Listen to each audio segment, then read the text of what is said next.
My dad is a man of few words and even fewer gifts, so when he handed me a heavy, rusted iron key on my college graduation day, I was confused. He didn't say congratulations, he didn't even hug me. He just pointed to an old, windowless storage unit on the edge of town and said, "It's all yours, kid. Just don't open the blue trunk until you're ready." I spent 3 years avoiding that place. I figured it was just old tax returns or maybe his glory days football trophies. But yesterday, I finally lost my job, my apartment, and my pride. I had nowhere else to go, so I took the iron key to the unit. The air inside smelled like mothballs and regret. I saw the blue trunk sitting in the corner, exactly where he said it would be. My heart was pounding against my ribs like a trapped bird.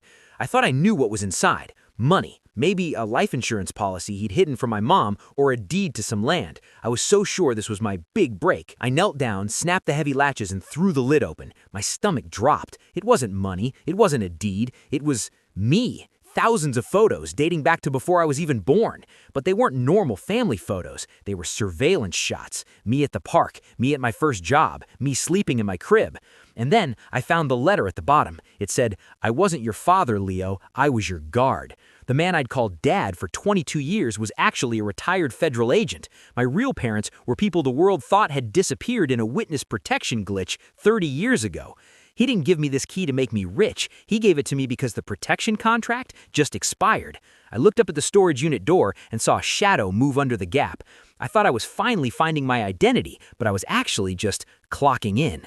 Sometimes a gift isn't a reward, it's a warning.